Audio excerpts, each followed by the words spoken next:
ஹரிவம்சத்துல ஒரு சரித்திரம் சொல்லப்பட்டிருக்கு. பெருமாள் சர்வலோகேஸ்வரன் கிருஷ்ணன் ஜாம்பவதிங்கிற தன் பத்னியோடு பிள்ளை பாக்கியம் பெற வேண்டும் என்பதற்காக கைலாச யாத்திரை பண்ண சிவபெருமானை நோக்கி யாத்திரை பண்ணி சிவபெருமான அனுகிரகத்தால் ஒரு பிள்ளை பிறக்க வேண்டும் நினைச்சார். இப்ப எல்லாரும் கேட்டா சிவபெருமான் கிட்ட நாராயணனே வரார். ஐயோ இவன் என்ன வேணாலும் பண்ணுவான், கள்வன் இவன் என்றேனோ. ஏன்னா சிவபெருமானுக்கு ஒரு பேர் உண்டு, தட்சிணாமூர்த்தின்னு பேர். ஒரு ஆச்சாரியனா இருக்கார், லோக குரு அவர்னு வச்சுண்டா கள்வன் இவன். ஐயோ இந்த வரக்கூடிய கிருஷ்ணரை சாதாரண பையன் நினைக்காதீங்க, சரியான திருட்டு பையன். கள்வன் இவன் என்றேனோ லோக குருவை போலே அப்படின்னும் அர்த்தம் வச்சுக்கலாம்னு அர்த்தம் பண்ணியிருக்கா. அடுத்தது துறை வேறு செய்தேனோ பகவரை போலே. திருவகீந்திரபுரம்னு ஒரு க்ஷேத்திரம் நீங்க கேள்விப்பட்டிருக்கலாம். அது ஒரு 20-25 வருஷத்துக்கு முன்னாடி அவ்வளவெல்லாம் பிரசித்தம் எல்லாம் கிடையாது. ஏதோ ஒரு சிறு கூட்டத்துக்கு தெரியும். அது எதிர்க்க ஔஷதகிரின்னு ஒரு சின்ன மலை, மலைக்கு மேல ஹயகிரிவர். 20 வருஷமா அவர் தான் போர்டு எக்ஸாம் எழுதிட்டு இருக்காரு. நம்மாவது குழந்தை படிக்கிறதோ இல்லையோ, எக்ஸாமுக்கு ஒரு வாரத்துக்கு முன்னாடி போயிட்டு பெருமாளுக்கே சுகர் வரா மாதிரி அவ்வளவு தேன், ஏலக்காய் மாலை. அவர் என்னதான் பண்ணுவார், அவ்வளவு ஏலக்காய் சிந்ததை ஏலக்காய் மாலையா கொடுக்குறா. டாபர் ஹனி, டாபர் அங்க வந்து ஒரு தனி பிளான்ட்டே அமைச்சுடலாம். அவ்வளவு தேனா வந்துருக்கு. சார் தேன் கொடுத்தாச்சு, ஏலக்காய் கொடுத்தாச்சு, குழந்தைக்கு வேற என்ன பண்ணணும்? முதல்ல குழந்தை படிக்கணும். ஹயகிரிவரா வந்து எக்ஸாம் எழுத போறார். இந்த குழந்தை எக்ஸாம் படிக்கணும். படிச்சு எப்பவுமே ஞாபகம் வச்சுக்கோங்க, மோக்ஷ பரியந்தம் நம்ம முயற்சிங்கிறது தேவை. We have to give our full efforts. ராமானுஜரே பண்ணிட்டு போயிட்டார், அவரே பண்ணிட்டு போயிட்டார், அவர் சரணா, இதெல்லாம் செல்லாது. நாம் நம் முயற்சி செய்ய வேண்டும். அதுக்கு மேல பகவத் அனுகிரகம் ஆச்சாரிய அனுகிரகம் உண்டு. குழந்தை நல்லா படிக்கணும்னா நீங்க முதல்ல உங்க குழந்தைக்கு அட்வைஸ் பண்ணுங்க. ஏன் இதெல்லாம் சொல்ல வரேன்னா, ரெண்டுமே இப்போ மெடிசன் எடுத்துட்டாங்க. We in Sanatana Dharma are never people who oppose medicine or the modern medicine or traditional medicine. எதுவா இருந்தாலும் டாக்டர் கொடுக்கிற மருந்து சாப்பிடணும், ஆனா அதை நம்பிக்கையோட சாப்பிடணும். பெருமாள் மேல இருக்கக்கூடிய நம்பிக்கை வச்சுட்டு டாக்டர் கொடுக்கக்கூடிய மாத்திரை சாப்பிடணும். அப்ப பாசிட்டிவ் ஆகும். இது வந்து பல மதங்கள் எப்படின்னா, டாக்டரை நம்பப்படாது, மருந்தை நம்பப்படாது, ஜபித்து கொண்டே இருக்க வேண்டும். அதெல்லாம் நம்ம மதம் இல்லை.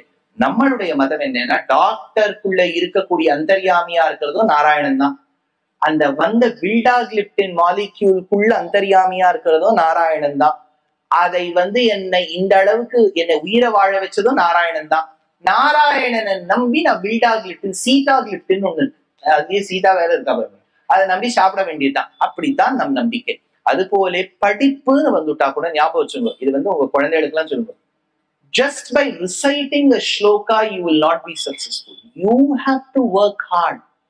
பகவத் அனுகிரகம்ங்கிறது எப்படி வேணாலும் வரலாம். படிச்ச குழந்தை எக்ஸாம் போறோம்னு சில குழந்தைகள் சொல்லும், அம்மா அதை பார்த்த உடனே எனக்கு மறந்து போயிடுறதுமா. அந்த மறக்காம இருக்கிறதுக்கு ஹயகிரீவர் பண்ணுவரை ஒழிய, இது படிக்காமலேயே போயிருந்தா எல்லாத்தையும் காளிதாசன் மாதிரி எல்லாம் கொடுத்துட்டு இருக்க மாட்டார் அவர். ஞாபகம் வச்சுக்கணும். அதனால துறை வேறு செய்தேனோ. அந்த திருவகீந்திரபுரம், அகிஹினா பாம்பு, அகீந்திரன்னா பாம்பு கூட்டத்துக்கு தலைவன். பணிபதி புர நாதகா பாதுமாம் தேவநாதகான்னு தேசிகன் எடுத்தார். ரொம்ப உயர்ந்த க்ஷேத்திரம் திருவகீந்திரபுரம். இன்னைக்கு நீங்க புறப்பட்டேன்னா கடலூர், இங்க இருந்து பாண்டிச்சேரி, கடலூர், திருவேந்திபுரம் காத்தால போயிட்டு சாயங்காலத்துக்குள்ள வந்துடலாம். ஆச்சரியமான பெருமாள், மூவர் ஆகிய ஒருவன், தேவநாதன் பேரு பெருமாளுக்கு. அழகான தாயார் பார்கவின்னு பேரு. சின்ன மலை, மலைக்கு மேல ஹயகிரீவன். சமாஹார சாம்னாம் பிரதிபதம் ருச்சாம் தாமயஜுஷாம் லயப்பத்யூஹானாம் லஹரிவிடதிர் போதஜலதேஹே கதாதர்பக்ஷுப்யத் கதககுல கோலாஹலபவம் ஹரது அந்தர்த்வாந்தம் ஹயவதன தேசாஹலஹ ஸ்வதசித்தம் சுத்தஸ்படிகமணி பூப்தித் பிரதிபடம் சுதா சத்ரீச்சீத் த்யுதிபிர் அவதாத திரிபுவனம் அனந்தைஸ்திரையந்தைர் அனுவிஹித கேசாஹலஹலம் அதாசேஷா வத்தியம் ஹயவதன நீடி மகிமஹான்னு தேசிகர் எடுத்த அழகான பெருமாள். அந்த பெருமாள் நாவிலிருந்து வரக்கூடிய துவனி எல்லாம் வேத துவனி. அந்த பெருமாள் நாக்கில் அமர்ந்திருக்க வேண்டும்ங்கிற தேசிகன். ஜிஹ்வாக்ர சிம்ஹாசனம் அபியுபேயான்னு தேசிகனுடைய வாக்கு. ஜிஹ்வானா நாக்கு, அக்ரனா நுனி, அதுல சிம்மாசனம் போட்டு ஹயகிரீவர் உட்கார்ந்துக்கணுமா, அப்பதான் பேச்சு வருமா. பிரார்த்தனை பண்றோம் இல்லையா, பிரார்த்தனை பண்றோம், ஹயகிரீவா என் நாக்கில் அமர்ந்து எனக்கு வரச்சை. பல இடங்கள்ல சொல்ல பாருங்க, சார் என்னவோ சார் பார்த்த உடனே அது வாயில வரவே மாட்டேன். இது வரைக்கும் வந்துட்டு இதுக்கு மேல வந்தாதானே பிரயோஜனம். இது வரைக்கும் வந்து என்ன பிரயோஜனம்? தொண்டைக்குள்ள இறங்கியா பாப்ப. அதனால தொண்டைக்கு வெளியில வரணுமே. ஹயக்ரீவனை பிரார்த்திக்க வேண்டும். அதனால பெற்றோர்கள் சிறு வயதில் முடிஞ்சதுன்னா, நான் வந்து கட்டாயமா சொல்லல, அடியனுடைய ஒரு விண்ணப்பம், 33 ஸ்லோகங்கள் கொண்ட ஒரு அழகான ஸ்தோத்திர பிரபந்தம் ஹயக்ரீவ ஸ்தோத்திரம்னு பேர். அந்த தேசிகன் ஞானானந்தமயம் தேவம் நிர்மல ஸ்படிகாக்கிருதிம் ஆதாரம் சர்வ வித்யானாம் ஹயக்ரீவம் உபாஸ்மஹேன்னு தொடங்கி 33 ஸ்லோகங்கள் பாடிட்டார். கட்டாயமா நீங்க உங்க பேரன் பேத்திக்கு அதை கத்துத்தாங்க. முடிஞ்ச அளவுக்கு சொல்லுங்க. நிச்சயமா இது வாழ்க்கை முழுக்க அந்த குழந்தைக்கு உதவும். ஏன்னா படிப்பு காலத்தை மட்டும் இல்லையே, இது உத்தியோகத்துக்கு உங்க பேத்தியோ பேரனோ போகும்போதோ அங்க பிரசன்டேஷன் கொடுக்கும் போதும் பிரசன்டேஷன் ஸ்கில்னு ஒண்ணு இருக்கே, அதை எப்படி பிரசன்ட் பண்றோங்கிறதுக்கே ஒரு டீச்சருக்கு கண்டென்ட் மட்டும் இருந்தா போறாதே, டெலிவரி. அப்ப அந்த ஹயக்ரீவருடைய அனுகிரகம் வேணும். சரி, இப்ப கதைக்கு வந்துடுறேன். இந்த திருவகீந்திரபுரத்தில் வாழ்ந்த ஒரு பக்தருக்கு பகவன் பேர். இந்த பகவன் வேறே, அகர முதல எழுத்தெல்லாம் ஆதி பகவன் முதற்றே உலகு வேற. அது பகவன், இவர் பகவன். இந்த பகவன் என்கின்றவர் இருந்தார். நித்தியப்படி கடிலம்னு அங்க ஒரு ஆறு ஓடும், கருட நதி. அதுல போய் கைங்கரியம் பண்ணிட்டு இருப்பார். இவர் அப்படியே தியானம் பண்ணிட்டு இருக்கும்போது யாராவது 4 பேர் வந்து பேசுவா. அடுத்த இடத்துக்கு போவார், போயிட்டே இருப்பார். இன்னொரு சரித்திரம் என்ன சொல்றான்னா, இவர் ரொம்ப நல்லவர். அங்க இருக்கக்கூடிய வம்புக்காராள்லாம் இவரை பத்தி ஏசி பேசிட்டே இருந்தா. இவர் அடுத்த துறைக்கு போவார். என்னன்னா, அவளை ஒண்ணுமே திட்ட மாட்டார். என்னுடைய பூர்வ ஜென்ம கர்மா இவ என்ன திட்டுறா, நம்ம பொறுத்துட்டே போயிட்டு இருப்போம். அப்போ ஒரு கரையா கடந்து போனார் இல்லையா, அதனால துறை வேறு செய்தேனோ பகவரை போலே, ஒரு துறைக்கா சென்றேனா பகவரை போலே. அப்படின்னா திரும்பி சண்டை போடாமல், அதாவது நம்மளால இருக்க முடியுமா? ட்ரெயின்ல ஏறுறோம், பஸ்ல ஏறுறோம், பிளைட்ல அது என்னவோ அந்த பிளைட் இறங்கின உடனே எல்லாருக்கும் ஒரு பயம், எங்க திரும்பி கிளம்பிடுமோ, தடன்னு ஏறுவா. என்னம்மா எங்க போயிட்டு இருக்கே, எங்கன்னா அப்படியே அந்த பிளைட் இறங்கின உடனே குதிச்சு தாண்டி எங்கேயோ வெளியில போயிடணும். ஒரு அரை மணி நேரம் உட்கார்ந்து இருந்த வாடுத்து இன்னும் பொறுமை இல்லை. இதெல்லாம் தான் நம்ம பாரத தேசத்துல கொஞ்சம் நம்ம பப்ளிக் மேனர்ஸ் கத்துக்கணும். எங்கேயுமே தூக்கி போடக்கூடாது. ஒரு லைன் முன்னாடி, ரொம்ப வயசானவா முன்னாடி சீட்ல உட்கார்ந்து இருக்கா, அவர் 2 நிமிஷம் எக்ஸ்ட்ரா ஆகுது நடந்து போறது. பொறுமையா இருப்போமே. நம்ம ஒன்னும் சாதிச்சு திருக்குறள் எழுத போறோமா? ஒண்ணு இல்லை. இங்கே ஆத்துக்கு போய் இந்த சாத்தஞ்சாதம் சாப்பிட்றதுக்கு ஒரு 2 நிமிஷம் நேரம் போனா என்ன? அந்த பொறுமை, இதெல்லாமும் நாம் விதேசங்கள்ல எவ்வளவு விஷயங்கள் நம்ம தப்பு சொல்லலாம். இதெல்லாம் நம்ம கத்துக்கணும். US UK எல்லாம் போனா என்ன மேனர்ஸ் இருக்கும் தெரியுமா? மெதுவாவா முன்னாடி சீட்ல இருக்கவா போகட்டும், அடுத்தது நம்ம போகலாம். அந்த பொறுமை இருக்க வேண்டாமா? இந்த பிளைட்டே இன்னும் இறங்கி இருக்காது, கடைசி சீட்ல இருந்து ஓடி வந்துருவாரு. ஏதோ மோட்சத்துக்கு போற மாதிரி ஏறக்குறை இவர் ஓடி வந்தாருன்னா அந்த பிளைட் அந்த இடத்துல தான் போகும் போல இருக்கு. பார்த்து வரணும். பகைவரை, இன்னொருத்தர்கிட்ட சண்டையே வேண்டாம் என்று துறை வேறு செய்தேனோ பகவரை போலே. அடுத்தது இவர் சொல்றார், நில் என்று பெற்றேனோ இடையாற்றூர் நம்பியை போலே. இது இடையாற்றூர் நம்பி என்கின்ற ஒரு சரித்தம் சொல்லின்வரா. இவர் வந்து இடை ஆரூர் நம்பி என்ற பெயர், இடையாற்று குடியில் இருக்கக்கூடியவர். இவர் எல்லா உற்சவங்களுக்கும் வருவராம் ஸ்ரீரங்கத்துக்கு. யாராவது ஆத்துக்கு சும்மா பேசுறதுக்கு வந்தா கூட கேட்கலாம், அடுத்த உற்சவம் எப்போ? அவ்வளவு உற்சவத்துல ஈடுபாடு. அதனால ஒரு முறை ஸ்ரீரங்கத்துக்கு வரும்போது பகவானையே நினைத்து கொண்டு தன் உயிரை அந்த இடத்துல தியாகம் செய்தாராம். அப்படி பகவத் உற்சவத்தில் ஒரு ஈடுபாடு. நில் என்று பெற்றேனோ இடையாற்றூர் நம்பியை போலே, உடம்பை வெறுத்தேனோ திருநரையூராரை போலே. திருநரையூரார் பிள்ளை திருநரையூர் நம்பி அப்படின்னு ஒரு அடியவர் இருந்தார்.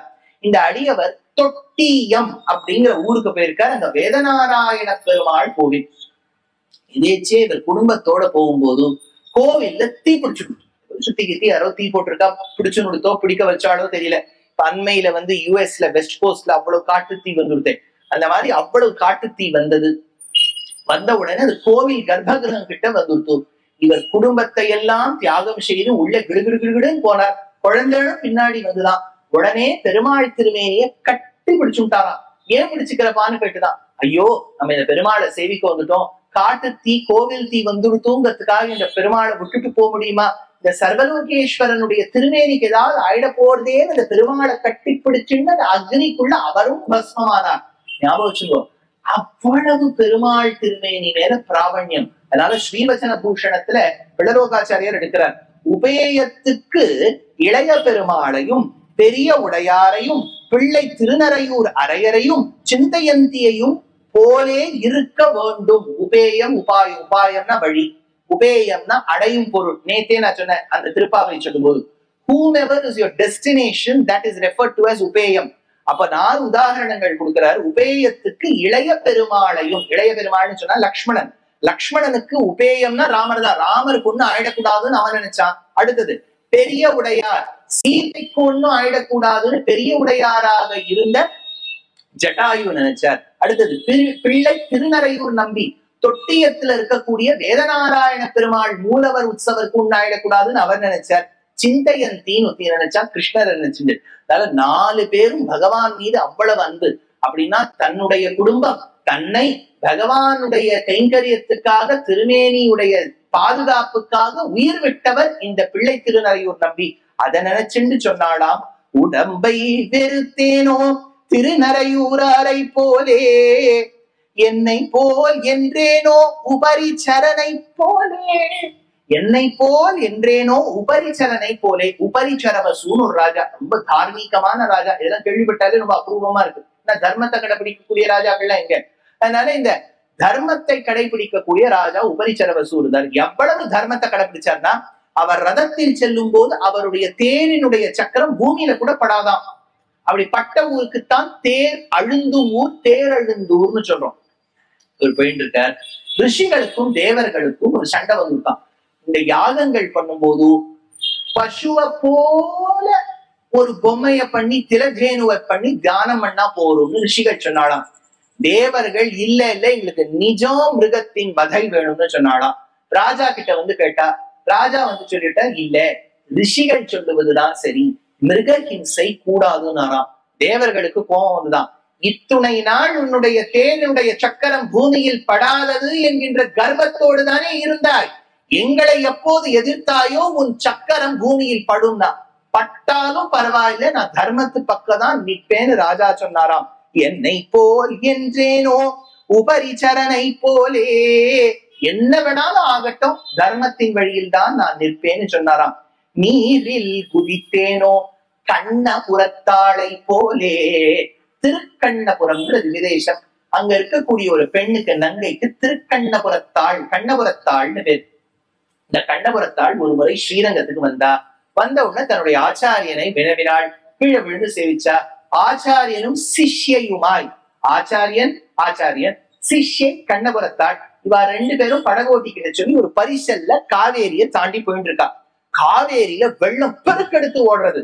அப்ப அந்த படகு ஓட்டுறவன் சொன்னா, நான் ஓட்டணும், ஆனா இந்த பரிசல் ஜாகிரதையா போய் சேரணும்னா இன்னும் ஒருத்தரோட வெயிட் தான் தாங்க முடியும். இந்த லிப்ட்லயே நீங்க போகும்போது பாத்துட்டேன்னா 4 பேரை தாங்கும், நீங்க 5வது ஆளா போயிட்டேன்னா அது கொய்யோ கத்த ஆரம்பிச்சிடும். அந்த மாதிரி இந்த படகோட்டி சொல்லிவிட்டார், இந்த பரிசல்ல இன்னொரு ஆள் தான் தாங்கும், இன்னொரு ஆள் தாங்காது. அப்போ உடனே கண்ணபுரத்தாள் என்ன பண்ணி விட்டாலும் டக்குன்னு தண்ணியில குதிச்சுட்டாலும். குதிக்கும் போது ஆச்சாரியன், நீ எதுக்குமா குதிக்கிற? இல்ல, இந்த தேகம் வச்சு என்ன பிரயோஜனம், உங்களை மாதிரி ஆச்சாரியன் இருந்தா இன்னும் 100 சிஷ்யர்கள் உருவாக்கலாம்னு சொல்லிட்டு அந்த நீருக்குள்ள குதித்தாளாம். வெள்ளம் பெருக்கெடுத்து ஓடுறது. இவர் பரிசல்ல ஜாகிரதையா போய் சேர்ந்துட்டார். இப்படி சேர்ந்த பிறகு ஆச்சாரியன் பார்த்தா அந்த அகண்ட காவேரியில நீர் வளம் குறைஞ்சிட்டு, அங்க ஒரு மணத்திட்டுக்கு நடுவுல ஒருத்தி அப்படியே புல்ல பிடிச்சுன்னு உட்கார்ந்துட்டா. யாரு இது? அடியே ஆச்சாரியன், நான் தான் கண்ணபுரத்தாள். ஐயோ, பொழைச்சுட்டியா நீ? நான் பொழைச்சேனா? நீங்க தானே உங்க ரூபத்துல, ஒரு மணத்திட்டு ரூபத்துல வந்து என்ன காப்பாத்தினேள் அப்படின்னாராம். அதுல இருந்து என்ன தெரிய வருதுன்னா, ஆச்சாரியன் மீது அவ்வளவு பக்தி கொண்டவள் கண்ணபுரத்தாள். ஆச்சாரியனை காப்பாத்தினா, தன்னை காப்பாத்தினதும் ஒரு ஆச்சாரியன் அனுகிரகம்னு சொன்னாள். அதனால பெண் பிள்ளை சொன்னாளாம், நீரில் குதித்தேனோ கண்ணபுரத்தாளை போலே, ஆரியனை பிரிந்தேனோ தெய்வாரி ஆண்டானை போலே. தெய்வாரி ஆண்டானை போல் பிரிந்தேனோ, அதாவது ஆளவந்தார்னு ராமானுஜருக்கு முன்னாடி இருந்த ஆச்சாரியர்களில் ஒருவர். அவருக்கு சிஷ்யர் தெய்வாரி ஆண்டான்னு பேரு. இந்த ஆளவந்தார் தன்னுடைய சிஷ்ய கோடிகளை விட்டு இன்னொரு ஊருக்கு போயிட்டார். ஊருக்கு போனோம்னா தெய்வாரி ஆண்டான பார்த்துக்கோன்னு சொல்லிட்டு போயிட்டார். தெய்வாரி ஆண்டானால தாழ முடியல ஆச்சாரியனுடைய பிரிவை. அவர் அப்படியே சோர்ந்து போனோம்னா அவர் ஒரு நாற்காலியில உட்காத்தி வச்சு கூட்டின்னு போனா. கூட்டுன்னு போன உடனே ஆளவந்தார்கிட்ட சொன்னா, வந்துட்டார், உங்களை பிரிஞ்சு இப்படி இருக்காருன்னு. அப்ப ஆளவந்தார் கேட்டாராம், ஏண்டாப்பா பரதன் ராமரை விட்டு 14 வருஷம் காட்டுல பிரிஞ்சு இருந்தார், என்னை விட்டு உன்னால கொஞ்ச நாள் பிரிஞ்சு இருக்க முடியாதோ, சரி எழுந்துக்கோ. அவரால் எழுந்துக்கவே முடியல, டயர்டா உட்கார்ந்துருக்காரு, அப்படி உடம்பெல்லாம் சோர்ந்து போயிட்டு. நான் ஸ்வதந்திரன்னு சொன்னாதான் நீ ஒத்துப்பியோ அப்படின்னு சொன்ன பிறகு அப்போ உடனே அவர் சொன்னாராம், சரி உன்னால எழுந்துக்க முடியல, இங்க இந்த திவ்யதேசத்துல இருக்கக்கூடிய அனந்த பத்மநாப சுவாமியை நினைச்சுன்னு எழுந்துக்கோ. அப்ப தெய்வாரியாண்டான் முடியாத நிலைமையில சொன்னாராம், எனக்கு அனந்த பத்மநாப சுவாமி கோவில் இல்லை, நீர்தான் அனந்த பத்மநாப சுவாமி, என்னுடைய ஆச்சாரியன்தான் அத்தனையும்னு சொன்னாராம். அதனால அதை நினைத்து சொன்னாலாம் பெண் பிள்ளை, ஆரியனை பிரிந்தேனோ தெய்வாரி ஆண்டானை போலே, இழைப்பு விடாய் தீர்த்தேனோ நம் பாடுவான் போலே. அதாவது இழைப்பு விடாய் தீர்த்தேனோ, இது ரொம்ப ஆச்சரியமான சரித்திரம், ரொம்ப அழகான விபதேசம். எங்கனேயோ அன்னை நீர்காள் என்னை நீர்வதனீர், நங்கட்கோல திருக்குறுங்குடி நம்பியை நான் கண்டபின், சங்கினோடும் நேனியோடும் தாமரை கண்களோடும் செங்கனிவாய் ஒன்றினோடும் செல்கின்றது நெஞ்சமேன்னு ஒரு அழகான விபதேசம். இன்னைக்கு திருநெல்வேலி கிட்ட இருக்கக்கூடிய விபதேசம் திருக்குறுங்குடி என்று பெயர். அந்த திருக்குறுங்குடியில இருக்கக்கூடிய க்ஷேத்திரத்துல இந்த கைசிக மாசம், கார்த்திகை மாசத்துல ஒரு ஏகாதசி வரும், கைசீக ஏகாதசி என்று பெயர். காரணம் என்னன்னா, அந்த ஊர் அருகே ஒரு மலை இருக்கும், மலை மேல் நம்பின்னு ஒருத்தர் இருப்பார். அந்த மலை மேல் நம்பியை சேவிக்கிறதுங்கிறது கொஞ்சம் கঠিனம் தான். அது ஒரு ஜீப்ல ஏறி போகணும். அந்த ஜீப்பு கிட்டத்தட்ட 40 வருஷமா சர்வீஸே பண்ணிருக்க மாட்டா. அந்த ஜீப்ல கொண்டு அதை ஏறணும், கல்லோ மண்ணுமா இருக்கும், இப்படி தூக்கி போடும், அப்படி தூக்கி போடும், எப்படியோ போய் மேலே சேர்ந்துருவேள். ஒரு தடவை போனோம்னு லிவர் இன்டெஸ்டைன்ல அந்தந்த இடத்துல இருக்கான்னு பாத்துக்கோங்க. பெருமாள் மலைமேல் நம்பியை பார்த்துட்டு வருவேள். அந்த மலைமேல் நம்பி கோவில் அருகே அந்த காட்டுக்கு நடுவில் வசித்து வந்த ஒரு அடியவருக்கு நம்பாடுவான் என்று பெயர். அந்த நம்பாடுவான் தினமும் பெருமாளை சேவிக்கிறதுக்காக கீழே திருக்குறுங்குடிக்கு வருவார். ஒரு நாள் வந்து கொண்டிருந்தார், பிரம்ம ரக்ஷசும் பிடிச்சுட்டு, அவர் பிடிச்சுட்டு எனக்கு ஒரே பசி, நான் அவனை சாப்பிடணும்னு. நம்பாடுவான் சொன்னா, என் உடம்புலயே ரொம்ப மீட்டு கம்மிப்பா, என்ன சாப்பிட்டு என்ன பண்ண போறீங்க, ஏதோ பசி, நான் சாப்பிடணும்னு. சாப்பிடணும்னு சொன்ன இவர் சொன்னார், இல்லப்பா நான் நித்தியப்படி பெருமாளை சேவிச்சுட்டு வருவேன், நான் சேவிச்சுட்டு வந்துடுறேன், வந்த உடனே என்ன சாப்பிடு. அது சொல்லிட்டு, மனிதனை எல்லாம் நான் நம்பலாமோ, அது சொல்றதும் வாஸ்தவம் தான், மனிதனை நம்பலாமோ, கடனை கொடுத்தா அவர் யூகே போயிடுறார், அதனால என்னது பண்றது, அதனால மனிதனை நம்ப முடியாது. அப்ப உடனே இந்த நம்பாடுவான் ஒரு சத்தியமா பண்ணி போறார், இந்த பாவம் செய்தவனுக்கு என்ன நரகம் கிடைக்குமோ அது எனக்கு கிடைக்கும், ஒருவேளை பண்ணி கொடுத்த சத்தியத்தை நான் காப்பாத்தாமல் போனால். இப்படி சொல்லிண்டே வர, வாசுதேவ சமோதேவகா, வாசுதேவனுக்கு சமம் ஒரு தேவதை இருக்குன்னு சொல்லி கொடுத்தனா எந்த நரகம் கிட்டுமோ அது எனக்கு கிட்டும்னு சொன்ன உடனே அந்த பிரம்மரக்ஷசு விட்டுது. இவர் போய் பாடினார், பெருமாளுக்கு கைஷீகம் அப்படிங்கிற பண்ணை பாடினார், பெருமாள் அனுகிரகம் பண்ணார், திரும்பி வந்தார். இவரை பார்த்த உடனே அந்த கைஷீக பண்ணின் பலனை இந்த பிரம்மரக்ஷசுக்கு கிட்ட கொடுத்த உடனே அதுக்கு உடனே முக்தி கிடைச்சுட்டான். அப்போ இந்த முக்தி கிடைக்கணும்ன்ற விடாய் இருந்தது இல்லையா, ஒரு தர்ஸ்ட், அந்த விடாய் என்கின்ற தாகத்தை தீர்த்து வைத்தவன் நம்பாடுவான். அதனால சொன்னார், இழைப்பு விடாய் தீர்த்தேனோ நம்பாடுவானை போலே, இழப்பு விடாய் தீர்த்தேனோ நம்பாடுவானை போலே. அடுத்தது, நெடுந்தூரம் போனேனோ நாத முனியை போலே.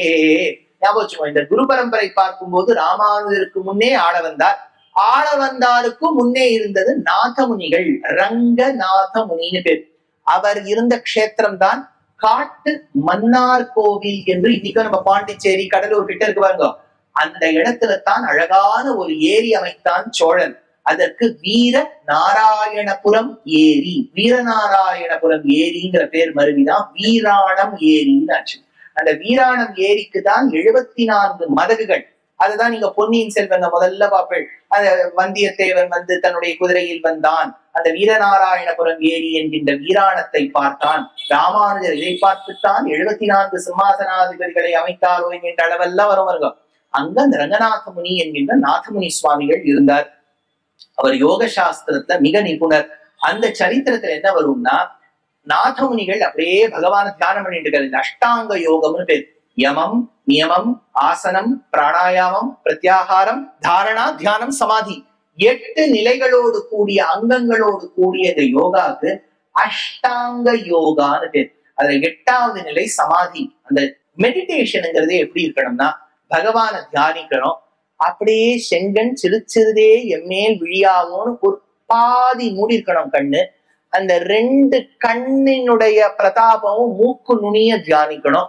மூக்கு நுனிய தியானிச்சுட்டு வெளிப்புறத்துல இருக்கக்கூடிய இந்திரிய விஷயங்கள் எல்லாம் கட்டுப்பாடுல வச்சுட்டு அப்படியே உள்ளுக்குள்ள இன்டர்னலைஸ் பண்ணும்போது கொஞ்சம் கொஞ்சமா அந்த இந்திரிய வசத்திலேருந்து வீடுபட்டு அப்படியே பகவான உள்ளுக்குள்ள சேவிக்க ஆரம்பிப்போம். ஒரு இடத்துல பகவான் இந்த மூக்கு நுனியில பிரத்யட்சமாவார், உள்ளுக்குள்ள தோன்றுவார். அப்போ பக்கத்துல இந்த பைக் சத்தெல்லாம் இருக்கு, ஆன்னு கேட்காது. அப்படியே நீங்களும் பெருமாளும் மட்டும் இருக்கு.